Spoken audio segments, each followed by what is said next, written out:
Although chest is one of the most frequently trained muscles by most people, it's also the one muscle group that people tend to have the most trouble developing. And when it comes to developing an attractive chest, symmetry becomes more important than sheer size, so it's vital that you target each portion of your chest appropriately. And we can do this by first understanding the anatomy of the chest. Anatomically, the chest is divided into two main parts: the clavicular head of the pec major, also known as the upper chest, and the sternal head of the pec major, which divides into both the middle chest and the lower chest because of the way the fibers run. Although all portions will be activated during all chest exercises, certain portions can be emphasized. Since the upper chest fibers run upward, they are best activated with chest exercises where the arms move upward. Since the middle chest fibers run horizontally, they are best activated with chest exercises where the arms move directly horizontally. And since the lower chest fibers run downwards, they are best activated with chest exercises that involve the arms moving downwards. So in this video, I'm going to show you guys a well-rounded chest workout that's optimized based on current scientific literature and our anatomical understanding of the chest. Before we get started, it's important that you establish a solid mind-to-muscle connection with your chest. Otherwise, you'll be working secondary muscles and your chest won't grow as much as it could. In fact, one study by Snyder et al. Actually showed that verbal cues help boost chest activation by 22% during bench press in trained athletes, compared to when no cues were used. Some helpful cues you can use are to depress your traps and squeeze your shoulder blades back into the bench before starting any pressing movement, and think less about pushing the weight and more about moving the weight by squeezing your biceps together and back out again during every rep, as the main function of the pecs is this exact movement. Through the added shoulder flexion of this movement, incline dumbbell presses put more emphasis on the clavicular head of the pecs and work several other secondary muscles as well. The main reason for starting with this exercise is to prioritize the upper chest, which is often the lagging portion of the chest in most people, but I'll further discuss exercise order later on in this video. Now the great things about this exercise are: 1. It allows a more full range of motion for the pecs, which leads to more hypertrophy, which is something that has been supported by many range of motion studies. And 2, it's very effective at activating the upper chest. For example, an extensive EMG study by Brett Contreras analyzed chest activity with 15 different chest exercises, and incline dumbbell presses were found to be the most effective compound movement for the upper chest. And 3, it more effectively prevents muscle imbalances from forming since each hand is responsible for an equal amount of weight. As for the best bench angle to perform these with, this is something that will vary based on your anatomy. EMG studies have shown that an optimal bench angle is somewhere between 30 degrees to 56 degrees and showed higher anterior delt activation as the angle got higher. I personally find that a 30 degree and 45 degree angle best activates my chest, which also seems to be the case for most people. So I'd suggest performing a couple sets at both angles in order to hit your chest most effectively. The next exercise, which is the traditional barbell bench press, is going to put the most emphasis on the middle chest and just help with building overall chest thickness. This exercise is something I had to include in this workout because of the overwhelming evidence supporting its effectiveness at building the chest. It has been shown in several studies to be the best exercise at activating the chest, and additionally, the exercise that you can lift the most weight with. Also, studies like this one by Akage et al.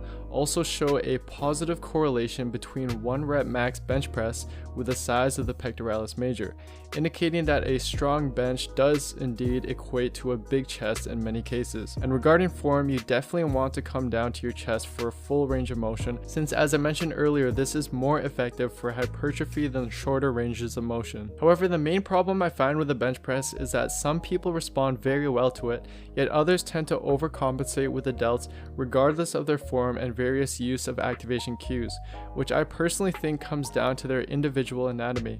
If this is the case for you, consider alternatively using an exercise like the dumbbell bench press, which has been found to have similar chest activation to the barbell bench press, but less triceps activation, which may be a plus if your triceps are overactive when benching. And in fact, dumbbell bench press was actually shown by Brett Contreras' study to elicit the best activation for the middle chest. And another plus is the greater range of motion with dumbbells, since your range of motion isn't limited by the bar like it is in bench press. But as you can see, even in the literature, there is a lot of individual variation. So try them both out and see which works best for you.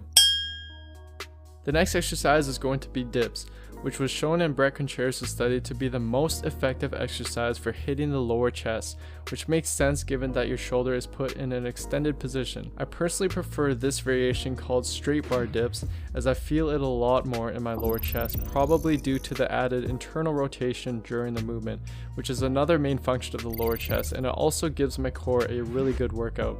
You can do these on a Smith machine bar or any barbell that's set up on a rack. You want to lean your upper body slightly over the bar and bring your legs forward under the bar as you descend to stay balanced. And then use your lower chest and triceps to push back up and try to keep your elbows from flaring out too much. And make sure the bar doesn't drag against your body throughout the movement. To be honest, it is a pretty tough exercise for most people, but I guarantee if you perform them properly and start using weight on them, you will see huge improvements in your lower chest. But if you're struggling with that, then stick to regular dips for now with a slight lean forward to hit your chest more as opposed to the triceps. And you want to eventually start adding weight to keep progressing it. This exercise is kind of a finishing movement, but it's something I highly recommend you include in your routine. All you do is you put a band around your back and hold each end of the band with your hands, then perform regular push-ups with the added resistance. A study by Anderson et al. Compared banded push-ups with the bench press. They had one group perform only banded push-ups for 5 weeks and another group perform only bench press for 5 weeks, and compared how their bench press strength changed after the 5 weeks were complete. The researchers found that not only did banded push-ups exhibit nearly identical chest activation when compared to the bench press, but both groups resulted in very similar bench press strength gains over the 5 weeks. The fact that this exercise has the potential to improve your upper body strength as much as a bench press does, and the fact that it has been shown in multiple studies to activate the chest, especially the upper chest, very well, is why I chose to include this exercise. And an easy way to progress this exercise is just by using bands with higher resistance as you get stronger.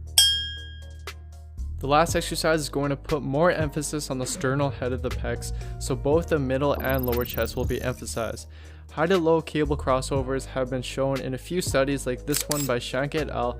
To be almost as effective as a bench press at activating the pecs, so it's definitely a great finishing movement that you can perform to failure. Another bonus with this exercise, and something that you can't do in most other exercises, is it enables you to cross your hands over at the bottom position to allow greater horizontal adduction at the shoulder, which will better activate the chest. So to conclude, here's a sample chest workout that you can perform using the exercises I previously discussed. But one thing to keep in mind is the order that you perform the exercises in. Several studies have shown a trend where lifters get better gains in hypertrophy and strength for exercises that are done early in a session, meaning you want to order exercises based on what your strengths and weaknesses are. If your upper chest is lagging, then perform the workout in this order.